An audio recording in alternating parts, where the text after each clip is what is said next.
Yeah, I'll react to that, sure. Hey guys, ready to learn?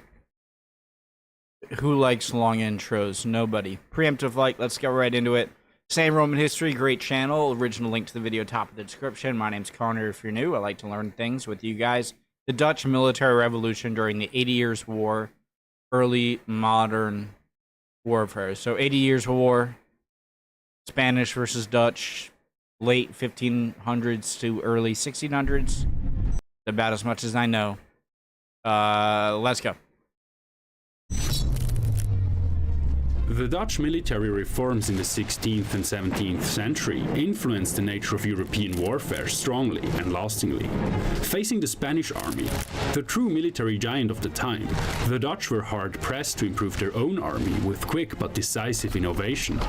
The backbone of the Spanish military dominance of the time was the so-called tercio, a deep square formation consisting of pikemen and shot infantry, usually supplemented by cavalry and artillery. The basic idea was that the muskets and arquebuses shoot the enemies to pieces, while the pikes provide sufficient protection from enemy cavalry attacks.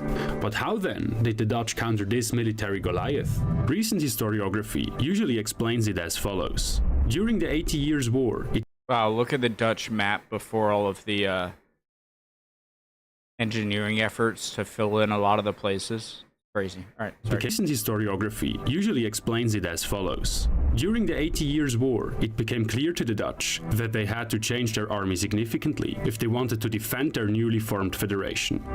But during this period, most armed conflicts actually weren't open field battles but sieges. As long as they were entrenched in, or themselves sieging a fortress, the expert on this topic, Olaf van Nimwegen, explains, the Dutch were well capable to go toe-to-toe with the Spanish.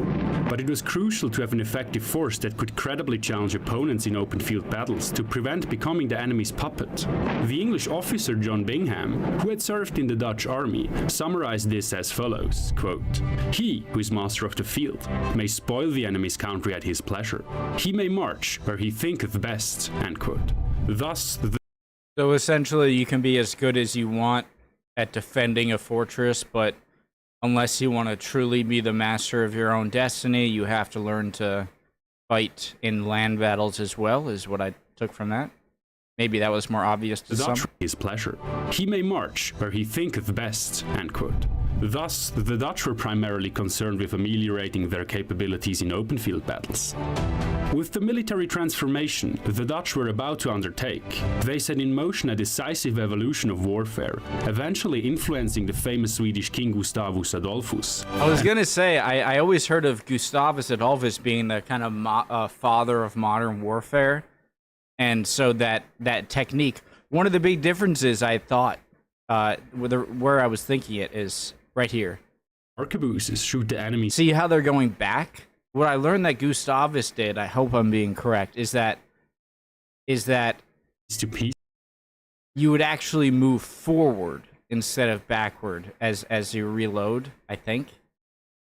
In the age, eventually influencing the famous Swedish king Gustavus Adolphus. And well beyond his doings, the change in warfare that in due course led to the linear conduct of battle in the 18th century. Three of the strongest proponents of change in military tactics and strategy were the Counts of Nassau, Maurits, Prince of Orange, and his cousins Willem Lodewijk and Johann VII. In February of 1599, they issued a revised order for the regulation for the arming of the infantry. The focus was on replacing melee weapons with ever more muskets and pikes. Historian Olaf van Nimwegen states that, quote, "The sword and buckler and broadswords disappeared from the Dutch army formation around 1595, and halberdiers were replaced by pikemen in 1599, end quote. Previously, these types of weapons were used to Halberdiers were replaced by pikemen. Isn't this a halberd? break the deadlock, which, end quote. Previously, these types of weapons were used to shields were used to push and suit when Isn't this a halberd right here? So aren't halberds essentially pikes just with a axe? Maybe pikes are just longer. and halberdiers were replaced by pikemen in 1599, end quote. Previously, these types of weapons were used to break the deadlock which ensued when two pike formations got entangled with one another. The shields were used to push the pikes to the side, and the two-handers served to break the pikes themselves and to spread panic among the enemies. This was a messy fight. To improve chances in such grapples, Maurits at some point even thought about using bigger square shields like the ancient Romans did, but he scrapped the idea quickly, knowing that the way forward was to deploy more guns, not more melee. However, Maurits and his fellow reformers were indeed heavily inspired by classical Roman, Hellenistic and Byzantine literature, hoping it would provide them with new ideas to overcome the Spanish pike squares. Many contemporary writers, such as the Dutch scholar Justus Lipsius, drew parallels between the massive Spanish infantry formation of the early modern era and the Macedonian phalanx of the classical past. In classical antiquity, the pike squares of the Macedonians eventually fell to the more maneuverable Roman maniples. Lipsius, who'd read the classical literature extensively, stressed the opportunities that a more maneuverable formation might offer in the 16th century as well. Maurits and Lipsius were not the only ones looking back to classical times for advice. There had been an increased interest in the potential offered by the Roman art of war throughout the 16th century, particularly the text of Vegetius, De Re Militari, and Frontius' Strategmata. Caesar, Livy and Polybius too were read often. The famous Niccolo Machiavelli in particular had linked ancient Roman and Greek tactics with his own idea on contemporary warfare in his Libra della Arte della Guerra. However, although this interest in the classics might have inspired the Dutch, they did not truly... Guys, I've often pointed out, like, realpolitik and my problem with it. Realpolitik, the term, modern-day term, came from the prince, right? Machiavelli himself, right? Am I wrong there? However, although this interest in the classics might have inspired the Dutch, they did not truly adopt the Roman way of warfare, as historian Werner Hallweg pointed out rightly. After all, the tactics of the 16th century, such as the deployment of masses of musketeers and cannons, required a drastically different approach to battle. Nevertheless, the Dutch did copy some parts of the Romans, such as the deployment of 3 lines of infantry like in the manipular system. This change in warfare and its interest in classical antiquity alike led to much scholarly attention in modern days. This particular scholar... Can you compare that to modern day warfare though? Because I mean, they're looking back over a 1.5 millennia, or close to 2 millennia in some case with the Greeks, and having some analogy to their day. But with modern day weapons, can you even draw a comparison to that far back? Just because you have air power and artillery and everything else, you know? Alike led to much scholarly attention in modern days.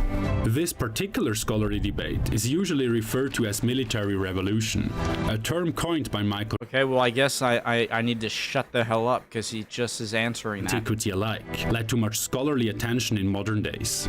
This particular scholarly debate is usually referred to as military revolution, a term coined by Michael Roberts in 1955. At its core, the debate is concerned with the exploration of changes in siege equipment, firearms, tactics, organization, drill, and army composition. But Roberts also stressed the impact of this change in military affairs for social, economic, and political change, as a catalyst for bridging the Middle Ages with the modern era. But that is not the subject of this video.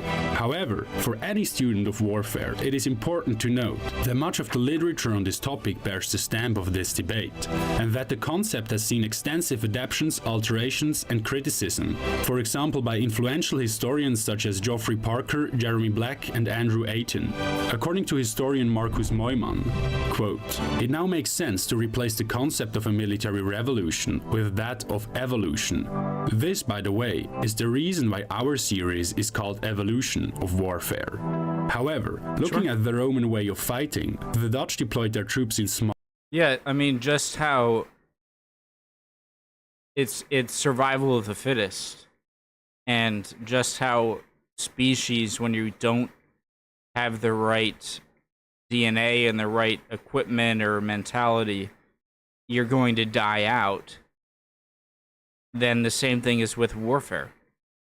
Is if Like you don't hear you don't hear the tactics of the ones that died because they died, and the ones that survived had some evolutionary advantage in warfare.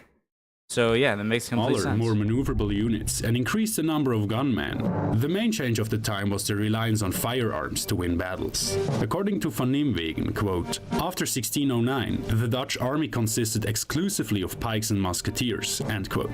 The Dutch reformers hoped to counter the Spanish superiority in two ways, quote, "by drilling and exercising the troops, and, during battle, by dissipating the thrust of an enemy assault across various relatively small units," end quote. The impact of the enemy's assault was spread following the examples of the Romans. This is to say that the battalions were positioned behind one another in a checkered order. The troops in the front line could easily be relieved or reinforced by the battalions disposed further to the rear. Maurits and Willem no longer divided their army in the usual three parts of vanguard, battle and rearguard, as it was common for the Swiss or Landsknecht's mercenaries. They subdivided their battle arrays into smaller units of 800 to 900 men. Later on, 500 to 600 men.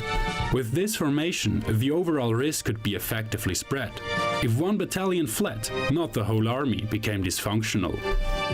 I'm wondering though if the first people fighting were beaten pretty badly and lost a lot of their structure of men, and then one of the back places came to replace them, how would the one that was replaced reorganize themselves in the chaos of battle to then be able to come in aid of this section now that replaced you without just being like just going in there and fighting? Does that make sense? And exercising the army. Am I sounding stupid, or am I making sense? The whole army became dysfunctional. Drilling and exercising the army ensured that the tactics would be implemented as well as possible. An instinctive working knowledge of this was vital to success in battle, because the hearing distance in combat when wearing helmets was limited, and the loud muskets, horses and cannons further complicated communication during battle. In addition, the sheer inaccuracy of gunfire and the required time to reload meant that a successful deployment of firearms was possible only when several shots were discharged at once. Why wouldn't, if hearing was such a problem, then why wouldn't they carve out a small piece near the ear? It doesn't have to be big, and then put like a few metal bars smashed into it so that you could hear a little. The sheer inaccuracy of gunfire and the required time to reload meant that a successful deployment of firearms was possible only when several shots were discharged at once, and each subsequent volley followed after a short interval. Otherwise, the enemy had the chance to regroup and charge the musketeers. Question. Could you have, like, if you were an army with sufficient resources, like the Spanish would have been, could you have several rifles preloaded that had like other people ready to just like go up and set at the side? But then you'd probably lose a lot of rifles, and that's not cheap. I don't know what I'm saying. Otherwise, the enemy had the chance to regroup and charge the musketeers. Under the stressful and chaotic battle conditions, it was possible to discharge one, maybe two shots per minute. Prior to 1594, the records reveal nothing about the way in which the Dutch were expected to discharge their weapons as a hail of fire. The first evidence surfaces in 1594 at the hands of Willem Lodewijk, who wrote in a letter to Maurits, quote, namely, that as soon as the first rank has fired simultaneously, it steps back per evolutionem et versum. This means an about turn and return to the rear of the block. But the second rank steps forward or stands still and shoots simultaneously, then marches back. The third and the following do the same. Thus, before the last rank has fired, the first has reloaded. Willem included a diagram of a formation which spans 9 men across and 5 ranks deep. This maneuver was called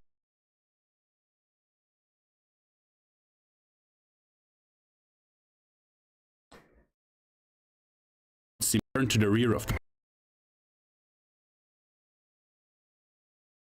block.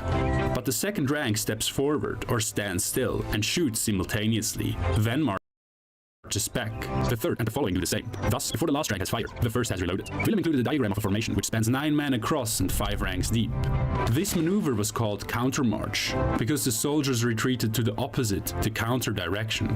Its problem was that a musketeer needed, according to Van Nimwegen, quote, at least 3 feet of space to maneuver on either side. Right, so at the beginning, every rank is loaded and ready to fire, right?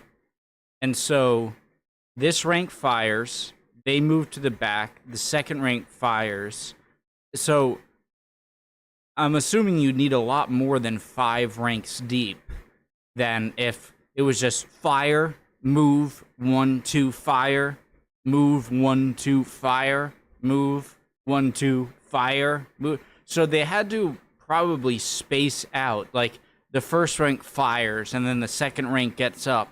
And I imagine they wouldn't immediately fire. They'd probably like 1, 2, 3, fire. Because I would imagine you need more than 5 rank deep if they just like, okay, that guy's out of my way, fire. And then I run to the back and the guy's like, okay, fire. You know what I'm saying? According to Van Nimwegen, quote, at least 3 feet of space to maneuver on either side, while simultaneously making sure that his smoldering match did not ignite another soldier's gunpowder, end quote. Likewise, this formation required a street, measuring 6 feet across to be kept free between each fire, so that soldiers who had fired could return to the back. Thus, the formation was fairly wide and loose, and therefore not well protected from enemy cavalry. In the summer of 1595, Willem came up with a solution to this problem. The major change was that the gun... Right, because you would always have the piece of rope thing lit. It's not like you'd fire and then it would go out and then you go back and you relight it. It's always lit.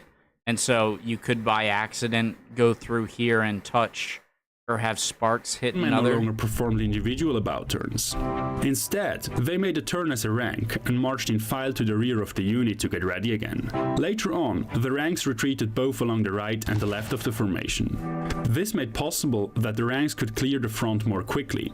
By decreasing the number of musketeers in each block from 9 to 5 or 6 men, it was possible to increase the rate of fire even more. Enemies... I was thinking they would go both ways so that this person wouldn't tire out because he always has to make the longest journey, whereas this guy just has to go. Oh wait, so does he. Wait, I'm stupid. Don't listen to me. 5 or 6 men. It was possible to increase the rate of fire even more. Enemies could consequently be the front more quickly. By decreasing the number of musketeers in each block from 9 to 5 or 6 men, it was possible to increase the rate of fire even more. Enemies could consequently be kept at a distance more easily. But even this tactic had a disadvantage, which became clear during the Battle of Newport. The Dutch deployed their battalions with 250 pikemen and 240 musketeers, divided into 5 blocks of pikemen, each 5 men across and 9 deep, and 6 blocks of musket, each 4 men across and 10 men deep. Such a unit had a front of 57 meters, 183 feet. It became evident that the pikemen were unable to provide adequate cover for the gunmen when they were subject to a cavalry charge. Because if they were charged, the gunmen could not retreat behind a group of pikes without confusion. The solution was only found in the Jülich campaign in 1610. There, the musketeers were deployed behind the pikes, moved forward in unison to fire, and then retreated simultaneously. Henceforth, the front rank often kneeled down, while the rear rank remained standing. This made possible a volley of 144 musketeers at once. Historian Geoffrey Parker called this, quote, a production line of death. With that change, the inaccuracy problem of the musket was temporarily solved as well. This tactic was adopted by others quickly, for example by Gustavus Adulus, who used it at the famous Battle of Breitenfeld in 1631. He developed it even further. He drilled his troops so that they improved their reload speed considerably, and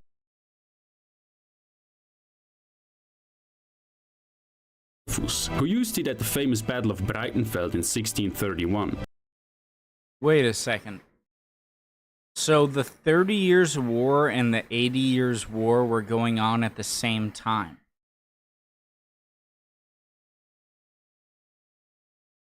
he developed it even further. He drilled his troops so that they improved their reload speed considerably, enabling them to continuously fire with only 6 ranks deep, instead of the 10 ranks the Dutch used.